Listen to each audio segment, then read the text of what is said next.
Ковід у школах – меры профилактики инфекции. Падчас осенних каникул специалисты Молодеченского зонального центра гигиены и эпидемиологии наведали шэраг установ адукации района. Суместно с администрациями обмерковали работу по профилактике коронавирусной инфекции и іншых сезонных респираторных захворванняў.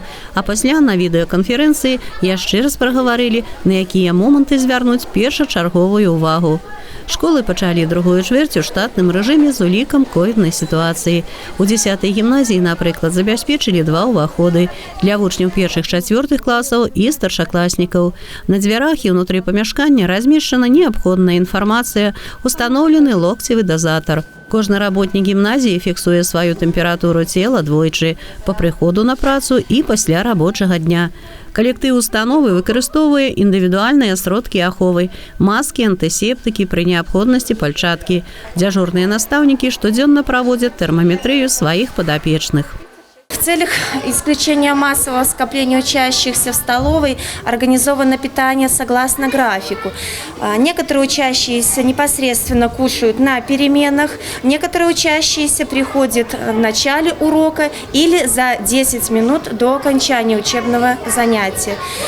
Дети за столом сидят в шахматном порядке с дистанцией в 1 метр. Благодаря спонсорской помощи шефского предприятия НФ гимназия обеспечена рециркулятором для обеззараживания воздуха. Уборщики служебных помещений дважды в день обрабатывают все поверхности гимназии – пол, стены, двери, ручки, мебель. З улікам ковіднай сітуацыі расклад заняткаў складзены такім чынам, каб дзеці як мага менш сутыкаліся між сабой. Дзейнічае кабінетная сістэма. За кожным класам замасаваны свае памяшканні. Ведае свае абавязкі і абслугоўваючы персанал. На 3 месяцы наперад гімназія забяспечана дэзінфіцыруючымі сродкамі.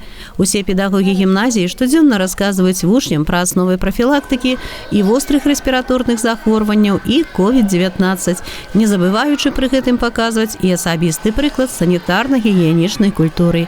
Медыкі, у сваю чаргу, таксама нагадваюць дарослым і дзецям пра тыя правілы, якія неабходна выконваць усім і сёння, і ў сезонныя перыяды росту вірусных инфекций.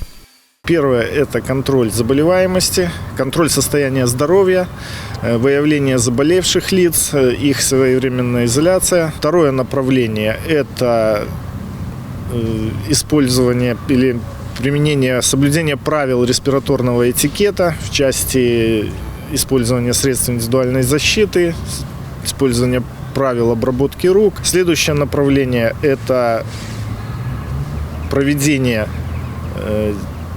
дезинфекционных мероприятий, регулярная своевременная уборка с использованием дезинфицирующих средств, обработка поверхностей, контактирующих с руками учащихся.